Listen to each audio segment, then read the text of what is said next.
Meeting बुलाने का जो मेरा मेन उद्देश्य था, मेरा मेन मोटो कि हम भारतीय जनता पार्टी के सिपाही हैं, हम भारतीय जनता पार्टी को वोट करते हैं, पूरे देश में हम भारतीय जनता पार्टी को वोट करते हैं और भारतीय जनता पार्टी को यह नहीं मालूम कि विश्वकर्मा समाज हमको वोट करता है। आज हम इसलिए यहाँ पे आए और लोकसभा आचार संहिता लगने के पहले से ये मेरा कार्यक्रम प्रस्तावित था कि हम उनको बताना चाहते हैं, बता के जाएंगे कि पूरे उत्तर प्रदेश का विश्वकर्मा नहीं, पूरे भारत का विश्वकर्मा भारतीय जनता पार्टी के साथ है और आने वाले समय में हम भारत का प्रधानमंत्री पुनः आदरणीय नरेंद्र भाई मोदी को देखना चाहते हैं। और लखनऊ लोकसभा सीट से माननीय राजनाथ सिंह जो हमारे नेता, जिनकी अगुवाई में मैं काम करता हूं, जिनके बलबूते पर मैं आपके लिए लड़ता हूं, उनको 5 लाख पार करने का हम लोगों ने जो बीड़ा उठाया है, इतिहास विश्वकर्मा समाज लिखेगा। इसलिए मैंने आपको बुलाया है और वो दिन दूर नहीं है।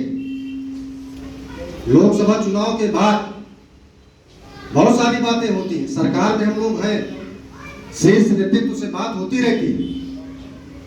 लोकसभा के आने वाले चुनाव के बाद इसी में से जो हमारी बहनें बैठी हैं, कम से कम 2 बहनें सरकार में जाएंगी और 2 हमारे भाई जाएंगे, 4 लोगों को जाना तय। ये मेरी लड़ाई है, मैं लड़ता रहूंगा। मैं समाज के सम्मान के लिए मैं कहीं समझौता करता ही नहीं। हमारे लिए पार्टी माने नहीं रखती है, हमारे लिए हमारा समाज माने रखता है। हम जिंदा हैं तो हम अपने समाज के लिए जिंदा हैं, हम अपने समाज के दुख दर्द के लिए हम काम करते हैं, तब पार्टी हमको सम्मान देती है। पार्टी को पता है कि महेंद्र विश्वकर्मा के साथ जन सैलाब हुजूम, हम अगर महेंद्र विश्वकर्मा का तिरस्कार करेंगे तो कोई 9 बार पलटी मारता है और महेंद्र विश्वकर्मा 1 बार अगर पलटी मारेंगे तो सारी नैया डूब जाएगी। ये सबको पता है।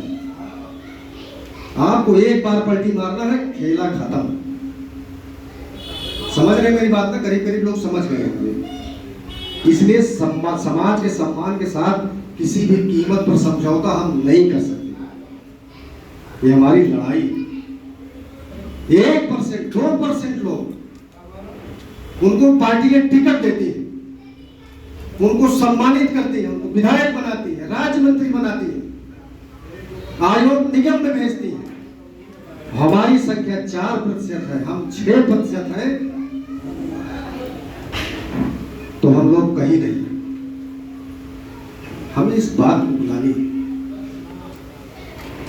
जनपद में जब जाते हैं, हम लोग देखते हैं सड़क के किनारे लोहे लकड़ी का काम करते हुए लोगों को, तो आंख में आंसू आ जाता है। हमको उनके लिए काम करना है। हम सब लोगों के पास तो करीब करीब मकान है, 2 रोटी शाम को खा के अपने छत के नीचे सो लेते हैं। हमको उनके लिए काम करना है जिनकी बहन बेटियां सड़क पर सोती है, रात भर अपनी आबरू भी नहीं बचा पाती।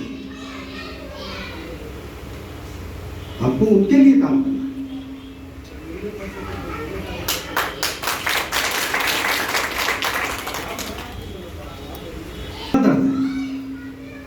पन्नी डाल के रखी। एक बार मैं जा रहा था कार से, तो मैं देखा लोहे लकड़ी के काम कर रहे थे लोग। मैं गाड़ी रोक के गया उसके पास, पानी वानी पिलाया, गरीब विश्वकर्मा था।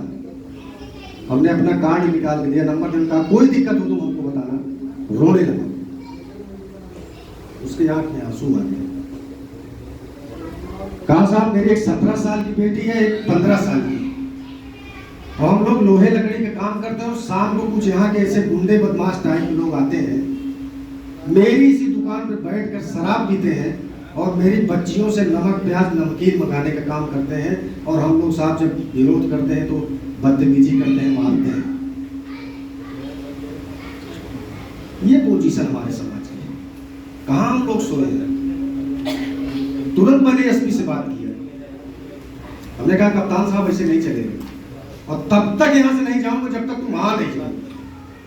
वाले सुबह इंस्पेक्टर आया, उसने परमानेंट सिपाही लगाया जो मोटरसाइकिल से चलते। हमने कहा कि आप सिपाही इसके घर पे नहीं बैठेंगे, 200 मीटर दूर बैठेंगे, वहां से निगरानी करेंगे और दोबारा अगर कोई शिकायत आ गई तो हम प्रमुख सचिव के यहाँ जाके बैठेंगे। आप सोच लीजिएगा, हम आपके खिलाफ मुकदमा लिखा देंगे। हम वो इंसान हैं, ये मत सोचना कि पुलिस के खिलाफ मुकदमा नहीं लिखा जाएगा।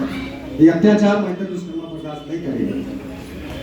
आज की डेट में कोई माई का लाल पैदा नहीं है कि उसके दरवाजे पे जाके उस शराब पी के दिखा दे। वो काम किया, आप सबको काम करने की आवश्यकता है। बहुत सारे फोन आते हैं। मार्कंडे जी ने बताया बलिया का ही तो प्रकरण था कि मऊ का था, तमाम नेता फोन किए थे। हमने कहा एक बार मेरी बात करा दो तुम कप्तान से, मैं बीमारी हालत में था। हमने कहा बात करो, मैं बीमार हूं तो क्या समाज के लिए जिंदा हूं, मर जाऊंगा चलेगा, बात करो मेरी। कहा हमने कप्तान से, कहा मुकदमा लिखो, गिरफ्तारी करो। क्यों नहीं कर रहे हो भाई? भारतीय जनता पार्टी की सरकार में गुंडा ही करेगा, हमारी बहन बेटियों के साथ बलात्कार करेगा, हमारी हत्या करेगा, हमारी जमीन कब्जा करेगा। इसलिए तुम्हारी पोस्टिंग जनपद में हुई है। हम किसी भी कीमत पर बर्दाश्त करने वाले नहीं है। तत्काल गिरफ्तारी होनी चाहिए। हुई गिरफ्तारी, गिरफ्तार कराया। आप लड़िए, लड़ना सीखिए, बोलना सीखिए। आप अपने हक अधिकार के लिए लड़ना होगा। कुरान और पुराण दोनों में लिखा है, अपने हक की लड़ाई के लिए तलवार उठाना पड़े तो उठा लेना चाहिए, लिखा है ना।